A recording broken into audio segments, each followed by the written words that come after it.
Ya, semangat ya pagi-pagi dulu.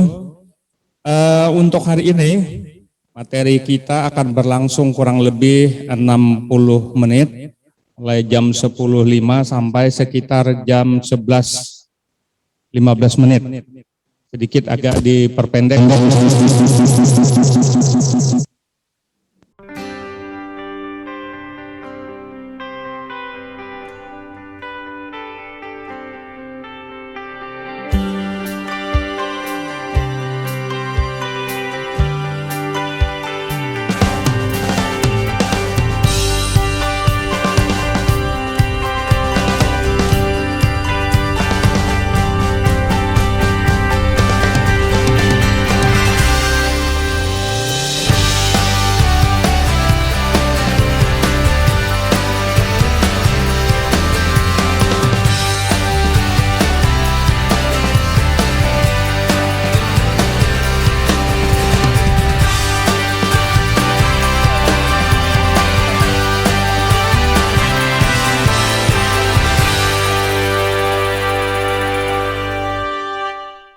Selamat datang di channel saya, Jurnal Dedi.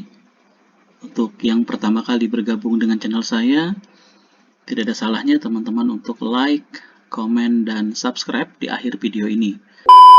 Oke, itu harapan kita. Nah, disinilah sebenarnya program ini mengharapkan saudara menjawab tantangan perguruan tinggi untuk menghasilkan lulusan yang sesuai dengan perkembangan zaman, kemajuan iptek, tuntutan dunia usaha, dunia industri, maupun dinamika masyarakat.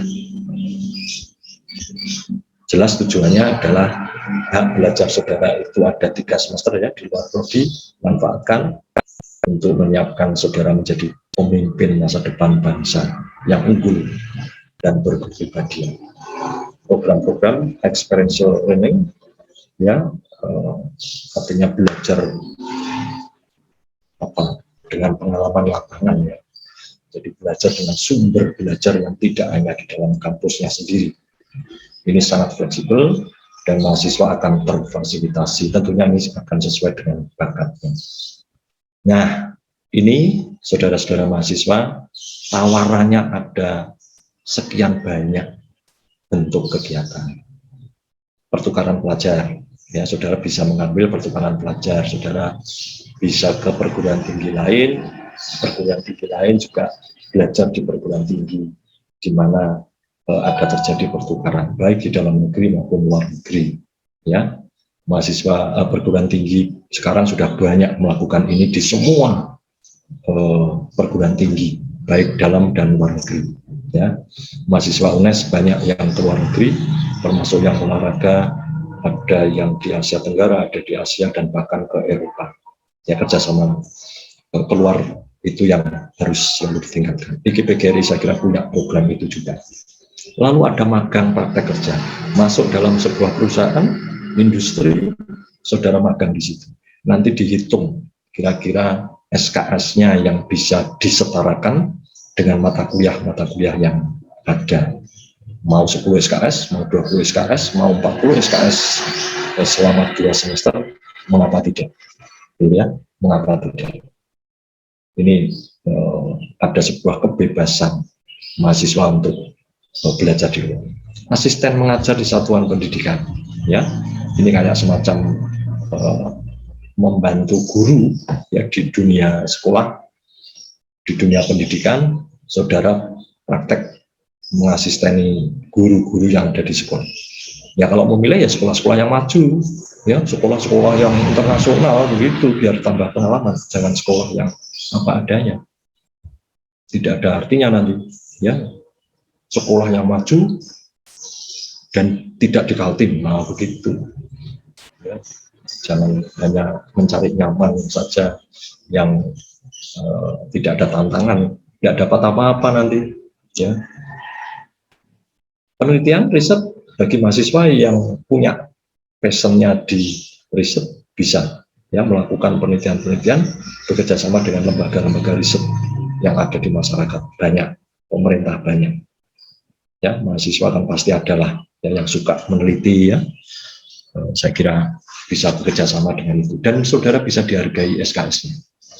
Ada proyek kemanusiaan di Indonesia rawan dengan bencana alam, ya, rawan tsunami dan rawan-rawan bencana lain. Proyek kemanusiaan ini bisa disiapkan oleh perguruan tinggi ketika programnya sudah ada, tapi tidak berdoa ya ada bencana alam, tidak, tapi ini antisipasi. Ketika harus begini, perguruan tinggi punya peran dalam pengabdian pada masyarakat melalui apa? Proyek kemanusiaan. Ya, saya teringat sekali ketika dulu tsunami Aceh, gempa bumi di Jogja, gitu ya. Kami mengirimkan mahasiswa dengan situasi yang serba darurat. Kita tawarkan mahasiswa, ternyata banyak yang mau datang. Siapa yang mau ke Aceh untuk membantu tsunami? Wah, banyak yang datang. Akhirnya keluaran juga. Kita kirimkan ke Aceh ketika itu tahun berapa ya? 24 kalau misalnya tsunami Aceh itu. Saya kebetulan yang ditugasi untuk menyiapkan mahasiswa mengirimkan ke sana. Saya ambil terutama mahasiswa yang resimen mahasiswa begitu ya. Waduh, satu bis itu berangkat ke sana. Naik kapal juga dengan membawa bantuan. Dia di sana hampir 1 bulan. Lalu apa yang harus kita hargai pada mereka? Kita hitung 1 bulan itu kira-kira berapa SKS. Kan bisa kita hitung kan? Dihargai apa? Mata kuliah apa? Ya, dulu ada kan KKN, ada PPL, ada apa, itu kan bisa dikali. Mahasiswa kita hargai itu. Itu sesuatu yang luar biasa. Untuk itu, saya kira IGPGRI saya kira tidak sulit lah untuk merancang ini ya. Ya, sekaligus kita adalah mengabdi kepada masyarakat dalam konteks kemanusiaan, membantu masyarakat kita sendiri, tetapi mahasiswa juga dihargai.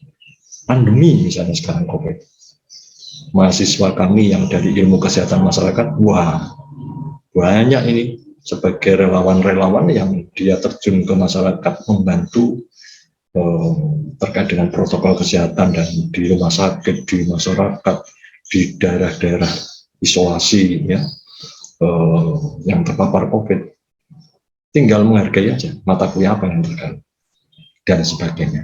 Ya, saya kira bukan persoalan sulit.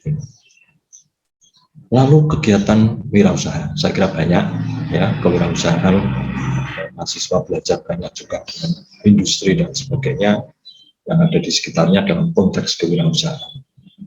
Ini perlu studi proyek independen.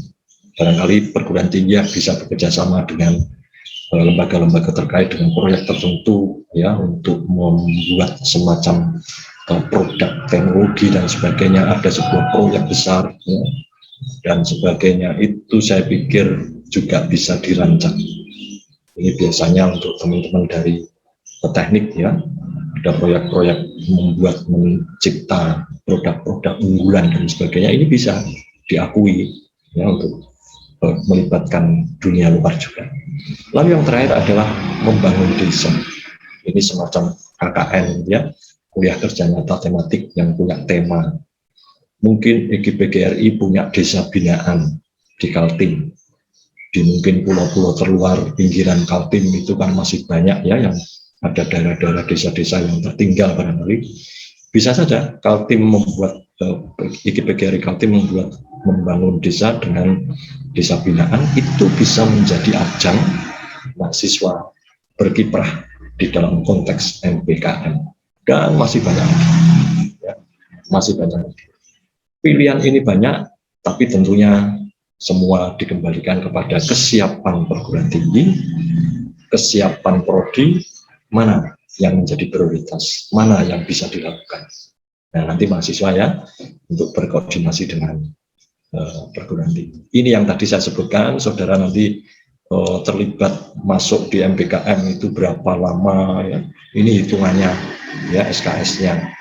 Kalau satu SKS itu 50 menit proses belajar, 60 menit penugasan terstruktur, 60 menit mandiri. Jadi kalau saudara mengambil satu SKS itu sebenarnya adalah 170 menit. Nah, kalau saudara melihat coba ini, 60 menit itu kegiatan mandiri dan penugasan. Jadi jangan kaget kalau mahasiswa itu banyak tugasnya, karena memang ini, dosen mengajar hanya 5 menit, tapi penugasannya 120 menit, mandirinya juga ada. Nah, kalau 3 SKS tinggal kalikan 3. Nah, disitulah menghargai sejumlah aktivitas yang dilakukan nanti dengan perhitungan SKS yang ada. Misalnya satu hari kerja berapa, 8 jam, 7 jam, 6 jam, dihitung ya, 6 jam satu hari, kalau 1 minggu berapa, 1 bulan berapa. Nah, kalau perkuliahan itu kan 16 tatap muka. Nah, kalau 1 SKS tinggal kalikan aja 16 kali. Perhitungannya mudah sekali. Ketika nanti misalnya kemanusiaan, tiba-tiba ada yang harus kita lakukan dalam tempat-tempat bencana ya, seperti pandemi dan sebagainya, sudah kirim dulu saja, karena kalau bencana kan tidak bisa ditunggu-tunggu, sudah kirim dulu. Perguruan tinggi baru ngitung nanti mata kuliah apa yang terkait, mereka berapa lama di sana, 1 hari mau dihitung berapa, 10 jam misalnya bekerja ya, dan seterusnya. Jadi perhitungannya itu ya, saya kira perguruan tinggi sudah sangat hafal dengan ini. Mahasiswa tidak usah khawatir ya, saudara akan dihargai kalau memang harus melakukan itu. Nah, itu lalu saya lanjut, ada beberapa skenario yang barangkali saudara perlu paham. Skenario ini sudah dirancang oleh perguruan tinggi di GPGRI ya.